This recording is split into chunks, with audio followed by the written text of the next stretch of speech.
China Hong Kong இடையே என்ன பிரச்சனை? இது ஏதோ இப்போது ஒரு வாரம் 10 நாளாக வரக்கூடிய பிரச்சனை இல்லை. கடந்த 10 ஆண்டுகளாக மிகவும் தீவிரமாக இருக்குது. அதில் நம்ம 2018 வேர்ல்டு கப் ஃபுட்பால் குவாலிஃபையரில் தொடங்கினா சரியாக இருக்கும்னு தோணுது. என்னென்னா ஹாங்காங் ஃபுட்பால் டீமுக்கும் சைனா ஃபுட்பால் டீமுக்கும் எப்போயும் ஒரு பெரிய ரைவல்ரி இருக்குது, இன்றைக்கும் இருக்குது. அது என்னென்னா 2018 வேர்ல்டு கப் குவாலிஃபையர் 2 மேட்ச் நடந்தது. சைனாவில் ஒன்று நடந்தது, ஹாங்காங்கில் ஒன்று நடந்தது. 2மே ட்ராவில் தான் முடிஞ்சது.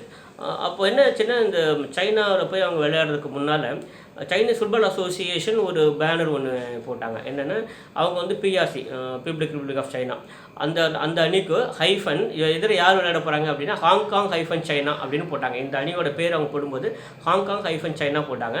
அது ஹாங்காங் மக்கள் யாருமே ஏற்றுக்கொள்ளவில்லை. ஹாங்காங் தனி நாடு தான், ஹாங்காங் ஹைஃபன் சைனா போடக்கூடாதுன்னு அப்போயே அவங்க எதிர்ப்பு தெரிவித்தாங்க. அது வெறுமனே எதிர்ப்பு தெரிவிச்சிருந்தா பரவாயில்ல, அது வந்து மிகப்பெரிய அளவில் உலகமே பார்க்குற அளவுக்கு ஒரு அதிர்ச்சிகரமான ஒரு ஒரு ஒரு செய்தியாக அது வந்தது.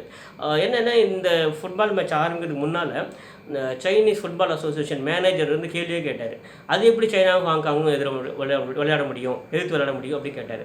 அது மட்டும் இல்லை, அவர் சொன்ன ஒரு ஸ்டேட்மெண்ட் வந்து ரொம்ப மோசமான ஒரு ஸ்டேட்மெண்ட். இந்த ஹாங்காங் டீம் பற்றி சொல்லும்போது அதில் யாரெல்லாம் விளையாடுறாங்க அப்படின்னா men of white skin, yellow skin and dark skin, அந்த மாதிரி அவங்க 3 பேரும் எல்லாம் சேர்ந்து விளையாடுற ஒரு டீமு அப்படின்னு இருந்தாங்க.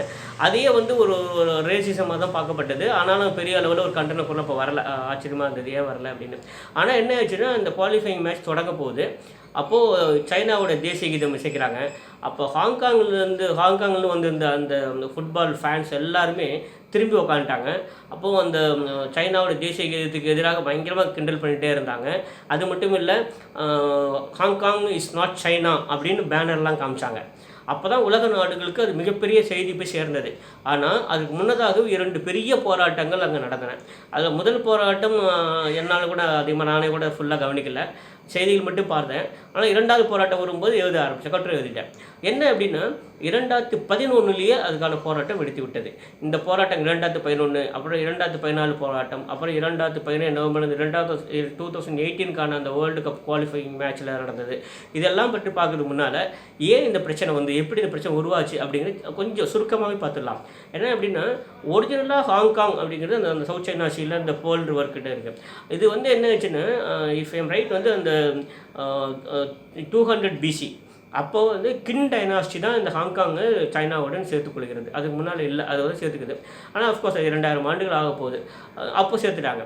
ஆனால் என்னங்க, அது தொடர்ந்து அப்படியே இருந்துகிட்டு வரும்போது 1842 ஒரு ஓபியம் வார் நடக்குது. இங்கே இருக்கிற பிரிட்டிஷ் கவர்மெண்ட்டுக்கும் சைனாவுக்கும் நடக்கக்கூடிய ஒரு ஓபியம் வார்.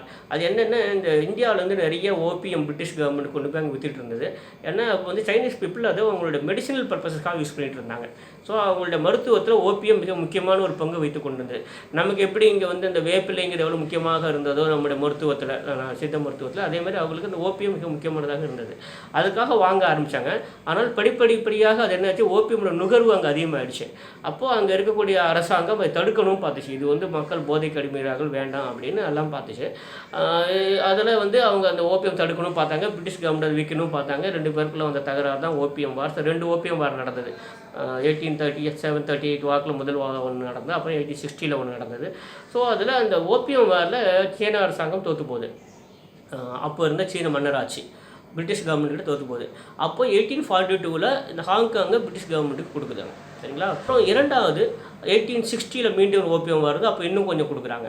சரிங்களா? அப்புறம் 1896 வாக்கில் இன்னும் கொஞ்சம் பகுதிகளில் வந்து எக்ஸ்ட்ரா ஏரியாஸ் அது எல்லாத்தையும் கொண்டு வந்து என்ன பண்ணாங்க, 99 இயர்ஸுக்கு லீஸுக்கு கொடுக்குறாங்க. இதெல்லாம் சேர்ந்து ஹாங்காங்காக அப்போ இருந்தது. அந்த எல்லாமே சேர்ந்து பிரிட்டிஷ் கவர்மெண்ட் கண்ட்ரோலில் இருந்த அந்த பகுதியை 1997 சீனாவுக்கு திருப்பி கொடுக்குறது பிரிட்டிஷ் அரசாங்கம். சரிங்களா? இதுதான் நடந்தது. ஸோ 1997 சீனாவோட கட்டுப்பாட்டுக்கு வந்துருச்சு. அதுக்கு முன்னால் 1984 சைனோ பிரிட்டிஷ் ஜாயிண்ட் டிக்ளரேஷன் ஒன்று போடுறாங்க, ஒரு கூட்டு பிரகடனம் கொடுக்குறாங்க. சைனாவும் இப்போ இருக்கக்கூடிய சைனா, அந்த பீப்புள் ரிப்பப்ளிக் ஆஃப் சைனா, அவங்களும் பிரிட்டிஷ் அரசாங்கமும் சேர்ந்து ஒரு ஜாயின்ட் டிக்ளரேஷன், ஒரு கூட்டு பிரகடனம். அதில் பிரிட்டிஷ்லேருந்து யார் சைன் போட்டாங்கன்னா ரொம்ப ஆச்சரியமாக இருக்குது, அதிர்ச்சியாகவும் இருக்குது. அதை பண்ணது வந்து அப்போது மிகவும் வலிமையான பெண்மணியாக கருதப்பட்ட மார்கரெட் தேட்சர். அவங்க தான் அதை சைன் போட்டிருக்காங்க. அவங்க என்ன பண்ணியிருக்காங்கன்னா இந்த பகுதியை அப்படியே எடுத்து சைனா கையில் கொடுத்துட்றாங்க. கொடுத்துட்டு அடுத்த 50 ஆண்டுகளுக்கு நீங்கள் அப்படியே இதை மெயின்டைன் பண்ணுங்கள் அப்படின்னு சொல்லிட்டு போகிறாங்க. அது தொடர்ந்து நம்ம சொல்லிகிட்டே வரோம். இந்த காலனி ஆதிக்க நாடுகள் எல்லாருக்குமே அந்த மனோநிலை இருக்கிறது. அது வந்து ஒரு நிலமாக மட்டும்தான் பார்ப்பாங்க. ஒரு ஆடு மாடு எடுத்து கொடுக்குற மாதிரி, ஒரு சேரோ டேபிளையோ ஒரு ஃபர்னிச்சர் எடுத்து கொடுக்குற மாதிரி தான் ஒரு நிலத்தை அப்படியே அவங்க கையில் கொடுத்துட்டு அப்படியே போவாங்க. அங்கே மக்கள் இருக்கிறார்கள், அவங்களுக்கு உணர்வுகள் இருக்கிறது, அவங்களுக்கு உரிமைகள் இருக்கின்றனங்கிறத மதிக்கக்கூடிய நிலையிலே இல்லை. இந்த 5 நாடுகளுமே அப்படி தான். ஆனால் அந்த 5 நாடுகள் தான் செக்யூரிட்டி கவுன்சிலில் இப்போ நிரந்தர மெம்பராக வீட்டோ பவரோட உட்காந்துருக்காங்க. America, Russia, China, England and France. இவங்க யாருக்குமே அந்த ஒரு நிலப்பகுதியாக மட்டுமே பார்க்கக்கூடிய ஒரு மனநிலை வந்திருக்கிறது. அதனால் மார்கரெட் தேட்சர் ஒரு மிகச்சிறந்த ஒரு தலைவராக கருதி கொண்டு வந்தவங்க அவங்க இந்த மாதிரிலாம் பண்ணிட்டு போயிருக்காங்க. ஒரு ஜாயின்ட் டிக்ளரேஷன் போட்டு இதை வந்து அவங்க கையில் கொடுத்துட்டு போயிட்டாங்க. கொடுத்துட்டு போகும்போது 2 விஷயங்கள் மட்டும் பண்ணியிருக்காங்க. அதில் கொஞ்சம் ஹாங்காங் மக்களுக்கு நம்பிக்கை வருகிற மாதிரி. ஒன்று என்ன அப்படின்னா, ஹாங்காங் எப்போயுமே ஒரு கேபிட்டலிஸ்ட் கண்ட்ரி தான், capitalist service sector orient country. அப்படி இருக்கிற போது இதில் நீங்கள் சோஷியலிசம் உள்ளே கொண்டு வரக்கூடாது, உங்கள் கம்யூனிஸ்ட்டை உள்ளே கொண்டு வரக்கூடாதுன்னு சொல்லிட்டு அதில் ஒரு தடை அதில் இருக்குது அந்த ஜாயின்ட் டிக்ளரேஷனில். அப்புறம் 2வது அடுத்த 50 ஆண்டுகளுக்கு அந்த யூனிக்னஸ் காப்பாற்றப்பட வேண்டும் அப்படின்னு சொல்கிறாங்க. இதெல்லாம் போட்டு கையெழுத்து போட்டு அவங்க கொடுத்துட்டு போயிட்டாங்க. அவ்வளோதான். அதுக்கப்புறம் அப்போதிருந்தே சைனாவோட போக்கு மாறிவிட்டது. ஹாங்காங் வந்து தன்னுடைய கட்டுப்பாட்டுக்குள்ளே வந்துச்சு, தன்னோட ஒரு பகுதி அப்படின்னு. ஆனாலும் தன்னுடைய பகுதியாக முழுமையாக வரவில்லை. அது வந்து ஸ்பெஷல் அட்மினிஸ்ட்ரேட்டிவ் ரீஜன், சிறப்பு நிர்வாக மண்டலமாக தான் இப்போ ரிப்பப்ளிக் ஆஃப் சைனா கீழே வந்துட்டு இருக்கு. ஆனால் அது சைனா ஏற்றுக்கொள்ளவில்லை. அது முழுக்க சைனா தான் அப்படின்னு சொல்லியிருக்கு. ஆனால் இப்போ இருக்கக்கூடிய அந்த ஜாயின்ட் டிக்ளரேஷன் படி என்னென்ன, அது வந்து 1 நேஷன் 2 சிஸ்டம்ஸ் அப்படிங்கிற மாதிரி கொண்டு வந்துட்டாங்க. டிஃபென்ஸ் தவிர்த்து அன்றைக்கும் மற்ற எல்லா துறைகளிலுமே ஹாங்காங் கண்ட்ரோலில் தான் இருக்குது. அவங்களுக்கு ஒரு லெஜிஸ்லேட்டிவ் கவுன்சில் இருக்குது, அவங்க தான் நடத்திட்டு இருந்தாங்க. இந்த ஹாங்காங்கனுடைய வளர்ச்சி தான் இப்போ நம்ம தனியாக பார்க்கணும். என்னென்னா இப்போது ஹாங்காங் வந்து உலகத்தில் டாப் 10 எக்ஸ்போர்ட்டர்ஸ் அண்ட் இம்போர்ட்டர்ஸ்லாம் அந்த கண்ட்ரி இருக்குது. இஃப் ரைட், அது வந்து 10th எக்ஸ்போர்ட்டர் 9th இம்போர்ட்டர்னு நினைக்கிறேன். அந்த அளவுக்கு ஒரு மிகப்பெரிய ஒரு லெவலில் அது வளர்ந்துருக்கு. ஹாங்காங்கோட டாலருக்கு மிகப்பெரிய செல்வாக்கு இருக்கிறது. அது மட்டும் இல்லை, அதோட வளர்ச்சி வந்து அபரிமிதமாக இருக்குது. இன்ஃபேக்ட் சொல்லுவாங்க 4 ஏஷியன் டைகர்ஸ் அப்படின்னு சொல்லுவாங்க. Hong Kong, Singapore, Taiwan and south Korea. இவங்க 4மே பொருளாதாரத்தில் 1960-70களில் மிகப்பெரிய ஒரு 4 கால் பாய்ச்சலில் வளர்ந்துட்டு இருந்தாங்க. இதில் என்னென்ன இந்த மாதிரி வளர்ந்து கொண்டிருந்த போது 1970 இது ஒரு முக்கியமான ஒரு செய்தி நமக்கு. 1970 வாக்கில் ஹாங்காங்கில் ஊழல் ரொம்ப அதிகமாச்சு. அந்த ஊழல் அவங்க அரசு துறையில் எல்லா மட்டத்துலேயும் ஊழல் எக்கச்சக்கமாக பரவி இருந்தது. ஊழல், அதாவது லஞ்சம் கொடுக்காமல் எதுவுமே சாதிக்க முடியாத நிலைமை இருந்தது. அப்போ இது ஒழித்து கட்டணும்னு சொல்லிட்டு ஹாங்காங் அரசு மிக தீவிரமாக ஈடுபட்டது. அப்போ தான் அவங்க என்ன பண்ணாங்க, அந்த இண்டிபெண்டன்ட் கமிஷன் அகெயின்ஸ்ட் கரப்ஷன் ஒன்று கொண்டு வந்தாங்க. ஒரு ஏஜென்சி ஒன்று கிரியேட் பண்ணாங்க, இண்டிபெண்டன்ட் கமிஷன் அகெயின்ஸ்ட் கரப்ஷன். அது பார்த்தீங்கன்னாக்கா அடுத்த ஒரு 5 ஆண்டுகள்னு 10 ஆண்டுகளுக்குள்ளாக கடுமையாக நடவடிக்கை எடுத்து ஹாங்காங்கிலிருந்து முற்றிலுமாக ஊழலை ஒழித்தது. இது வந்து எல்லா நாடுகளுக்கும் அது ஒரு லெசன், எப்படி பண்ணணும், அது ஊழலை எப்படி எதிர்கொள்ளணுங்கிறதுக்கு அது ஒரு லெசன். அந்த அளவுக்கு ஊழலுக்கு எதிராக மிக கடுமையாக போராடி அது வெற்றி கண்டது. இப்போதைக்கு ஊழல் மிக குறைந்த நாடாக அல்லது ஊழல் இல்லாத ஒரு நாடாக ஹாங்காங் இருக்குது. சரிங்களா? இது எதிலையுமே சைனாவோட பங்களிப்பு இல்லை. அவனோட பொருளாதார வளர்ச்சியிலையோ ஊழலுக்கு எதிராக எடுத்த நடவடிக்கைகளையோ எதுலேயுமே சைனாவோட பங்களிப்பு எதுவுமே இல்லை. எல்லாம் ஹாங்காங் சுயமாக பண்ணது எல்லாமே. ஆனால் என்ன நடந்தது, ஊழலுக்கு எதிராக ஹாங்காங் போராடிட்டு இருந்த அதே சமயத்தில் தான், ஏறத்தாழ அதே சமயத்தில் சைனாவில் அதில் இருக்கக்கூடிய அந்த கம்யூனிஸ்ட் ஆட்சியில், கம்யூனிஸ்ட் கட்சியில் ஊழல் பெருகி விட்டுன்னு சொல்லிட்டு இளைஞர்கள் அதுக்கு எதிராக போராடினாங்க 1989. ஸோ நான் ஏற்கனவே சொல்லியிருக்கேன், June 4, 1989 அன்றைக்கி தான் அந்த தியானன்மென் ஸ்கொயரில் வந்து பல்லாயிரக்கணக்கான இளைஞர்கள் மீது புல்டோசர் எடுத்து கொலை பண்ணிச்சு சைனா அரசு. தன்னுடைய சொந்த நாட்டு இளைஞர்கள் என்னென்ன அங்கே ஊழல் மணிஞ்சு போயிடுச்சு, அப்புறம் வந்து அடக்குமுறை ஆட்சி இருக்கிறது, ஜனநாயகம் அப்படி கேட்டதுனால அத்தனை பேர் மேலேயும் கொலை பண்ணாங்க. பட்ட பகலில் எல்லார் முன்னிலையும் ஆயிரக்கணக்கான இளைஞர்கள் கொலை செய்யப்பட்டார்கள். இப்போ நீங்கள் பார்த்தீங்கன்னாக்க இங்கே எப்படின்னா முழுக்க ஜனநாயக நெறிமுறைப்படி ஊழலுக்கு எதிராக ஒரு அரசாங்கம், ஊழலுக்கு எதிராக நடவடிக்கை, அப்புறம் பொருளாதாரத்தில் மிகப்பெரிய அளவில் வளர்ச்சி, இதெல்லாம் ஹாங்காங் பண்ணிட்டு வருது.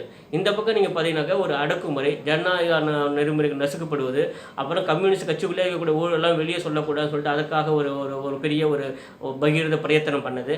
இதெல்லாம் இந்த பற்றி இரண்டுமே வெவ்வேறு முனைகளில் இருக்குது, இரண்டுமே வெவ்வேறு மூலைகள் அல்லது 2 துருவங்கள் அப்படி தான் இருந்துகிட்டு இருக்கு. இது சோஷியலிச நாடு, இது கேபிட்டலிச நாடு. சரிங்களா? இன்ஃபேக்ட் அதான் ஜாயின்ட் டிக்ளரேஷனில் ஸ்பெசிஃபிக்காகவே சொல்லியிருக்காங்க, சைனாவோட சோஷியலிஸ்ட் அஜெண்டா எதுவுமே ஹாங்காங் மீது திணிக்கப்படக்கூடாது அப்படின்னு சொல்லியிருக்காங்க. அதனால் 2ம் வெவ்வேறு முனைகளாக இருக்கிற போது என்ன இந்த பிரிட்டிஷ் கவர்மெண்ட் கொண்டு போய் அவங்க கையில் கொடுத்துட்டு போயாச்சு 1997. அப்போதே எதிர்ப்பு வந்தது தான். சிறிது சிறிதாக எதிர்ப்பு ஆரம்பிச்சது.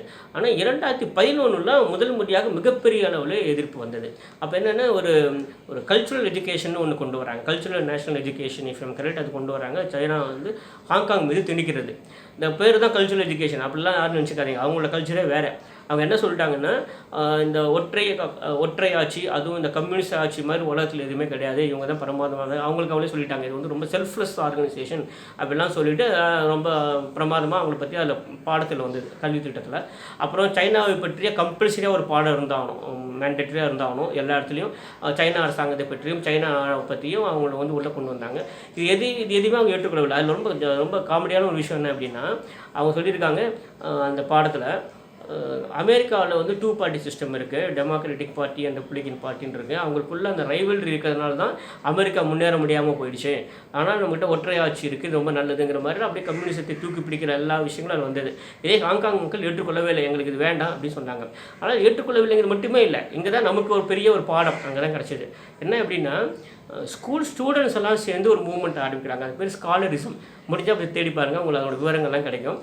அவங்க என்ன பண்ணி 2011 ஹாங்காங்கில் இருக்கக்கூடிய மாணவர்களாக சேர்ந்து இதுக்கு எதிராக போராடுகிறார்கள். சாதாரணமாக ஆரம்பிச்சிதுங்க, அப்படியே ஆயிரக்கணக்கில் லட்சக்கணக்கில் அப்படியே பெரிய ஆதரவு வந்துடுச்சு. அது எந்த அளவுக்கு ஆதரவு வந்தது அப்படின்னா, 2012 அதுக்கு அடுத்த வருஷமே பெற்றோர்களாக சேர்ந்து ஒரு அமைப்பு உருவாக்குறாங்க. எல்லாமே ஜனநாயக சக்திகளாக உருவெடுச்சது, மிகப்பெரிய ஒரு போராட்டம். அந்த 2011 அது நடந்தது. 2017 பெற்றோர்களெல்லாம் சேர்ந்து போராட்டம் நடத்துகிறாங்க. ஸோ சீன அரசாங்கத்துக்கு எதிராக மக்கள் போராட தொடங்கி விட்டார்கள். இதில் என்ன அப்படின்னா, இந்த சுயமாக வந்தது இது எல்லாமே.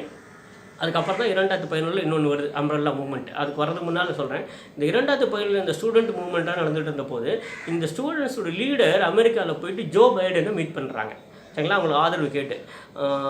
அமெரிக்க அதிபரை பார்க்கல, ஜோ பைடனை பார்க்குறாங்க. அப்போ ஜோ பைடன் வந்து ஹாங்காங் மக்களுடைய இளைஞர்களுடைய இந்த போராட்டங்களுக்கு, அப்புறம் ஹாங்காங்குடைய சுதந்திரத்துக்கு, அவங்களுடைய உரிமைகளுக்கு நான் முழுவதுமாக ஆதரவு தருவேன்னு சொல்லிட்டு அப்போ கமிட் ஆனார் ஜோ பைடன். அது இப்போ ரொம்ப சுவாரஸ்யமான ஒரு தகவல். ஏன்னா இப்போ வரக்கூடிய அமெரிக்க அதிபர் தேர்தலில் டெமோக்ராட்டிக் பார்ட்டி கேண்டிடேட்டாக ஜோ பைடன் தான் இருக்கார். சரிங்களா, எதிராக ஆஃப்கோர்ஸ் ரிப்பப்ளிகன் பார்ட்டியில் டொனால்ட் ட்ரம்ப் இருக்கார். அவர் ஏற்கனவே சைனாவுக்கு எதிராக கடுமையான நடவடிக்கை எடுக்க ஆரம்பிச்சிட்டார் இந்த ஹாங்காங் விஷயத்தில். அதனால் அமெரிக்க அதிபர் தேர்தல் முடிஞ்சதுக்கப்புறம் பார்த்தீங்கன்னாக்கா ஜெயிக்க போகிறது ஒன்று டொனால்ட் ட்ரம்ப்பாக இருக்கணும், இல்லைன்னா ஜோ பைடன் ஆகணும், 2 பேர் தான். இந்த 2 பேருமே ஏற்கனவே அவங்க வந்து கமிட் ஆகிட்டாங்க ஹாங்காங்க்கு ஆதரவாக. அது ஒரு பெரிய நல்ல விஷயம் தோணுது. அப்போ 2011 இந்த மாணவர்களாக சேர்ந்த ஒரு அமைப்பு, 2012 பெற்றோர்கள் சேர்ந்த அமைப்பு, இதெல்லாம் நடந்துகிட்டு இருக்க போது என்ன பண்ணாங்கன்னா, அங்கே தேர்தலை நடத்துவது, லெஜிஸ்லேட்டிவ் கவுன்சில் தேர்தலை நடத்துவதில் சில கட்டுப்பாடுகளை அல்லது சில புதிய விதிமுறைகளை அரசாங்கம் கொண்டு வந்தது, சைனா அரசாங்கம் கொண்டு வந்தது. அவங்க என்ன பண்ணாங்க, ஒரு எலெக்ஷன் கமிட்டின்னு ஒன்று வச்சாங்க. அந்த எலெக்ஷன் கமிட்டியில் வந்து ஒரு 1200 பேர் மெம்பர்ஸ் இருப்பாங்க. அவங்க எல்லாரும் உட்காந்து தான் யார் போட்டியிடலாங்க அந்த நாமினேஷனை அவங்க தான் கிளியர் பண்ணணும், அதுக்கப்புறம் தான் அவங்க போட்டியிட முடியும். இது வந்து பைத்தியகாரத்தனமான ஒரு விஷயம். இது உலகத்தில் வேறு எந்த ஒரு ஜனநாயக நாட்டுமே நடக்காது. அஃப்கோர்ஸ் சைனாவுக்கும் ஜனநாயகத்துக்கும் சம்மந்தமே கிடையாது. அதனால் அவங்க என்ன பண்ணாங்க, இதுதான் ஜனநாயகம் அப்படின்னு சொல்லிட்டு நாங்கள் எந்த கேண்டிடேட் நிற்கணுங்கிறது இவங்க கிளியர் பண்ணி கொடுத்தப்பறம் தான் அவங்க நிற்க முடியும். இதை நேச்சுரலி எந்த ஒரு நாகரிக சமுதாயம் ஏற்றுக்கொள்ளவே முடியாது. அவங்களும் ஏற்றுக்கல. எங்களுக்கு வந்து எங்கள் சிவில் நாமினேஷன் வேணும் அப்படின்னு கேட்டாங்க. ஹாங்காங் இளைஞர்கள்லாம், அங்கே கூட மக்கள்லாம் என்ன கேட்டாங்கன்னா, நாங்கள் சொல்கிறோம் யார் நாமினேட் பண்ணணும், நாங்கள் சொல்கிறோம், எங்களுக்கு வழிமுறை கொடுங்கன்னா. அதுக்கு வந்து அவங்க சொன்ன காரணம் ரொம்ப ஆச்சரியமான ஒரு காரணம். இல்லை, நீங்கள் வந்து சிவில் நாமினேஷன் சொல்லக்கூடிய நீங்கள் மக்கள் வந்து யார் வேட்பாளர் வேணும்னு சொல்லிட்டு அதுக்கப்புறம் நிறுத்துறோம்னா அப்புறம் இந்த எலெக்ஷன் கமிட்டின்னு ஒன்று இருக்கிறதுக்கு அர்த்தம் இல்லாமல் போயிடும் அப்படின்னு சொல்லிட்டு ரொம்ப புதுமையான ஒரு வியாகியானத்தை முன்னால் வச்சாங்க. அதுக்கப்புறம் தொடர்ந்து அதற்கு எதிராகத்தான் எல்லாரும் ஒன்று திரண்டார்கள். அப்போ தான் 2014 அம்ப்ரெல்லா மூவ்மெண்ட் அப்படின்னு சொல்லிட்டு ரொம்ப ஃபேமஸான ஒரு விஷயம் அது. என்னென்னா, எல்லாருமே வந்து தெருவில் தான் உட்காந்தாங்க, சிட்டின் தர்ணா மாதிரி. அது வந்து பெரிய அளவில் ஒரு மாபெரும் ஒரு இயக்கமாக உருவாச்சு. இப்போது இந்த அம்ப்ரெல்லா மூவ்மெண்ட் வந்ததுக்கப்புறம் தான் பல பேருக்கு ஹாங்காங்கில் இருக்கக்கூடிய அந்த எதிர்ப்பாளர்களுடைய அந்த சீரியஸ்னஸ், அந்த தீவிரத்தன்மை அப்போ தான் புரிஞ்சுது. இன்ஃபேக்ட் எனக்குமே கூட அப்போ இன்னும் கடுமையாக, அதுவும் ரொம்ப தீவிரமாக உள்ள நோஞ்சி பார்க்க ஆரம்பித்தேன். அப்போ தான் தெரிஞ்சது. ஆனால் என்னென்னா, அதுக்கு முன்னதாக 2011 அந்த ஸ்காலரிசம் பற்றி வருகிற போது அந்த மாணவர்கள் அந்த இயக்கத்தில், அப்போது இது வெளி உலகத்துக்கு பெரிய அளவில் கொண்டு வந்து சேர்த்தே ரொம்ப ஆச்சரியமான விஷயம்னா ஒரு சீன பத்திரிகை தான். அது வந்து சவுத் சைனா மார்னிங் போஸ்ட். அவங்க தான் அது போட்டாங்க. இன்ஃபேக்ட் எனக்குமே செய்தி அதுலேருந்து தான் வந்தது. அதை அடிப்படையாக வைத்து பல கட்டுரைகள் எழுத ஆரம்பித்தேன். அதுக்கப்புறம் உலக நாடுகள்லாம் அந்த பக்கம் திரும்ப ஆரம்பிச்சது. அப்போ 2014 அம்ப்ரெல்லா மூவ்மெண்ட் வந்ததுக்கப்புறம் எல்லா உலக நாடுகளும் மிகவும் கூர்மையாக கவனிக்க ஆரம்பிச்சு, மிக நெருக்கமாக வந்து பார்க்க ஆரம்பிச்சு. ஹாங்காங்கில் வந்து no things are not normal, மக்கள் வந்து சைனாவுக்கு ஆதரவாக இல்லை அப்படிங்கிறது தெரிஞ்சது. இது முற்றிலுமாக வெளியே வந்தது தான் அந்த 2018 வேர்ல்டு கப் ஃபுட்பால் குவாலிஃபையர். அப்போது உலகம் முழுக்கும் அதை பார்த்துச்சு. சைனா அப்படியே அதிர்ச்சியில் உறைந்து போய்விட்டது. அப்போ தான் என்ன பண்ணாங்கன்னா, சைனாவோட தேசிய கீதத்தை அவமதித்தால் அவங்களுக்கு 3 ஆண்டு சரியான தண்டனைலாம் கொண்டு வந்தாங்க. இப்போ ஸ்பெஷல் ஆக்ட்லாம் கொண்டு வந்து சிறப்பு சட்டங்கள்லாம் கொண்டு வந்து உள்ளே போடுறாங்க. அது எல்லாமே ஹாங்காங் பேசிக் லாவுக்கு அகேன்ஸ்ட் ஆனது அப்படிங்கிறது எல்லாம் சொல்லிட்டு இருக்காங்க. ஆனால் என்ன சட்டம், அதில் நெறிமுறை என்ன, அதுக்கு எதிராக இருக்கிறதா ஆதரவாக இருக்கிறதெல்லாம் சைனா அரசாங்கத்துக்கு கவலையே இல்லை. ஏன்னா தொடர்ந்து அடக்குமுறை தான் பார்த்துட்டு வருது. இப்போது அதுதான் செய்துட்டு இருக்கு. ஆனால் இப்போ என்ன நிலைமை கொஞ்சம் மாறி இருக்குது அப்படின்னா, சைனா முன் போல பொருளாதார ரீதியாக அவ்வளோ வலிமையாக இல்லை அப்படிங்கிறத தனிப்பட்ட முறையில் என்னோட கருத்து. அது மட்டும் இல்லை, இப்போ ஹாங்காங் என்ன நடக்குதுன்னு உலக நாடுகள்லாம் கூர்ந்து கவனிக்க தொடங்கியிருக்கின்றன.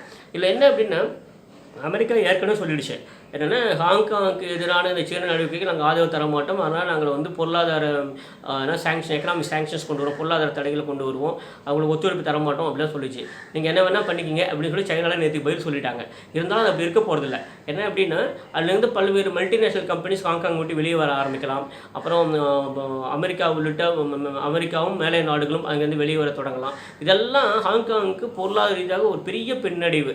அதை பற்றி சைனா கவலையே படலை. ஏன்னா இதனால் பாதிக்கப்பட போவது ஹாங்காங் மக்கள் தான். அவங்க மனநிலையே பாருங்களேன், அந்த நிலம் எங்களுக்கு வேணும், அங்கே இருக்கிற மக்கள் கேட்டாலும் பரவாயில்லைங்கிற மாதிரி இருந்துகிட்டு இருக்காங்க. அதனால் இதெல்லாம் ஒரு பெரிய ஒரு ஒரு ஒரு ஒரு ஒரு மாற்றம் வருவதற்கான அறிகுறிகள் தெரிகின்றன. இதை வச்சு எதுவுமே சொல்ல முடியாது. ஆனால் சைனா உடனடியாக தன்னுடைய மனநிலையை மாற்றிக்கொள்ளும் தோணலை. இன்னும் மிகுந்த அழுத்தம் தேவைப்படுகிறது. சைனா மேலே ஒரு மிகுந்த அழுத்தம் தேவைப்படுகிறது. என்ன ஒன்றே ஒன்று அப்படின்னா, இந்த 2014 அம்ப்ரெல்லா மூவ்மெண்ட் அது வந்து ஒரு பெரிய நம்பிக்கையை கொடுத்துருக்கிறது. அதுக்கப்புறம் தான் 2018 அந்த நம்பிக்கையின் காரணமாக தான் அவங்க வந்து தேசியத்துக்கு எதிராக பயன்படுத்துகிறாங்க. இந்த நம்பிக்கை, இந்த இயக்கம் நமக்கு வந்து ஏறத்தாழ இந்த பங்களாதேஷில் வந்து இந்த முக்தி பாகினியை நினைவுபடுத்துகிறது. நமக்கு பலருக்கு தெரிந்திருக்கலாம். என்னென்னா, இந்த 1971 அப்புறம் இந்தியா பங்களாதேஷ் வரும்போது உண்மையிலேயே அந்த பங்களாதேஷுக்கான சுதந்திரம் கிடைப்பதற்கான மிக முக்கிய காரணியாக அமைந்தது, ஒரு வலுவான காரணியாக அமைந்தது அந்த முக்தி போகினிங்கிற அந்த முக்தி போகினிங்கிற அந்த இயக்கம் தான். முக்தி பாகினிங்கிற அந்த இயக்கத்தில் இருக்கக்கூடிய அந்த அந்த அந்த அந்த spontaneous cooperation from the public இருக்கு இல்லைங்களா, அது வந்து பிரமாதமாக இருந்தது. ஆக்சுவலாக தொடர்ந்து சொல்லிட்டே வரேன். உலகம் முழுக்க ஒரு நாடு விடுதலை பெறுவதற்கான இயக்கம் எப்படி நடைபெற வேண்டும் அப்படிங்கிறதுக்கு முக்தி பாகினி தான் ஒரு சரியான உதாரணம். எல்லாரும் அப்படி ஸ்பான்டேனியஸாக வெளியே வந்தாங்க. கிராமத்தில் இருக்கவங்கெல்லாம் உள்ளே வந்தாங்க. அதை பற்றி படிக்கும்போது ரொம்ப ஆச்சரியமாக இருக்கும். எப்போது மக்கள் தானாக முன் வந்து எந்த அடக்குமுறையும் சந்திப்பதற்கு தயாராக இருக்கிறார்களோ, அதுவும் வன்முறையில் இல்லாமல் அமைதி முறையில் சந்திப்பதற்கு தயாராக இருக்கிறார்களோ, அப்போது அது வந்து மிக திடமான ஒரு ஒரு ஒரு ஒரு முடிவை நோக்கி இந்த தேசம் நகர்கிறது அப்படின்னு சொல்ல முடியும். இங்கே அப்படியே நடந்துகிட்டு இருக்குது. முழுக்க ஹாங்காங்கில் அமைதியான முறையில் தர்ணா, சில்கின் இந்த மாதிரியே பண்ணிட்டுருக்காங்க. முழக்கம் சொல்வது, அப்புறம் வந்து வீட்டுக்குள்ளே போக வெளியில் உட்காந்துட்டு போங்கிறது, அப்புறம் வந்து ஒத்துழைக்க மாட்டோம் சொல்வது, இது மாதிரி தான் கொஞ்சம் கூட வன்முறை கலக்காமல் போராடி கொண்டிருக்கிற இளைஞர்கள் இயக்கமாக ஹாங்காங்கில் நம்ம பார்த்துட்டு வரோம். அது வந்து மாணவர்கள் செய்த அந்த போராட்டமாக இருக்கட்டும், அப்புறம் பெற்றோர்கள் சேர்ந்து நடத்துகிற இயக்கமாக இருக்கட்டும், அப்புறம் அம்ப்ரெல்லா மூவ்மெண்ட்டாக இருக்கட்டும், எல்லாத்துலேயுமே ஒரு ஒரு ஒரு ஒரு டெஃபினட் கோல் அவங்க முன்னால் தெரியுது. அதை நோக்கி தான் நகர்கிறாங்க நமக்கு தெரியுது. அதனால் பல சமயங்களில் எனக்கு இது வந்து பங்களாதேஷோட முக்தி பாகினியை தான் எனக்கு நினைவுபடுத்துகிறது. அதனால் இப்போ நம்ம என்ன சொல்ல வரோம் அப்படின்னா, ஹாங்காங்கில் போராட்டம் தொடர்ந்து தீவிரமாக நடைபெற வேண்டும். அதற்கு அமெரிக்கா மட்டுமே ஆதரவு தந்தால் போதாது. ஏன்னா அமெரிக்கா ஆதரவு இப்போலாம் எப்படின்னா கிட்டத்தட்ட ஒரு நெகட்டிவ் ஃபேக்டராக போயிடுச்சு. எல்லா நாடுகளுமே அமெரிக்கா வந்துச்சுன்னா அது வந்து சரியில்லை அப்படிங்கிற மாதிரி ஆயிடுச்சு. America, Russia, China, England, France ஆகிய 5 நாடுகளின் மீது மக்களின் மீது நம்பிக்கை முற்றிலுமாக போய்விட்டது. இப்போ என்ன பண்ணலான்னா, ஜப்பான் நிச்சயமாக குரல் கொடுக்க முடியாது. ஏற்கனவே சைனாவுக்கும் ஜப்பானுக்கும் பெரிய ரைவல்ரி இருக்குது. அதனால் இப்போ உள்ளே வருவதற்கான சாத்தியங்கள் யாருக்கெல்லாம் இருக்கணும், 4-5 நாடுகள் செய்ய முடியும். அதில் இந்தியாவுக்கு குறிப்பான பங்கு இருக்கிறது. நமக்கு ஏற்கனவே எல்லை பிரச்சனை. அதனால தான் சொல்ல எல்லை பிரச்சனை எங்கே ஹாங்காங் ஆதரவாக இந்தியா குரல் கொடுத்து விடுவோங்கிறதுக்காக கூட இந்த எல்லை பிரச்சனை இப்போது வந்திருக்கலாம். அதனால் இந்தியா குரல் கொடுத்தா அதுக்கு ஒரு வலிமை சேரும். தென்னாப்பிரிக்கா குரல் கொடுக்கலாம், ஆஸ்திரேலியா குரல் கொடுக்கலாம், நார்வே குரல் கொடுக்கலாம். இவர்களுக்கெல்லாம் ஒரு நல்ல மரியாதை இருக்குது. சர்வதேச அரங்கத்தில் யாருக்கெல்லாம் எந்தெந்த நாடுகளுக்கெல்லாம் நல்ல மரியாதை இருக்கிறதோ அவங்கெல்லாம் கொடுக்கலாம். அநேகமாக Brazil, south Africa, Australia, Norway, Saudi Arabia இது மாதிரி நாடுகள்லாம் கொஞ்சம் ஓங்கி குரல் கொடுத்தால் ஹாங்காங்களுடைய அவருடைய அந்த கோரிக்கை இன்னும் வலுப்பெறும். ஆனால் ஒன்று மட்டும் நல்லா தெளிவாக தெரியுது, ஹாங்காங் மக்கள் அத்தனை சுலபத்தில் விட்டுவிட தயாராக இல்லை. சைனாவை ஏற்றுக்கொள்ள தயாராக இல்லை.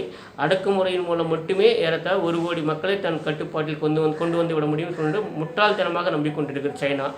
எனக்கு தெரிந்த வரையில், என்னுடைய சிற்றறிவு கேட்ட வரையில், அநேகமாக இன்றிலிருந்து இன்னும் 2 அல்லது 3 ஆண்டுகளுக்குள்ளாக ஹாங்காங் தனி நாடாக மலரும் என்கிற நம்பிக்கை எனக்கு இருக்கிறது. நல்லது நடக்கட்டும்.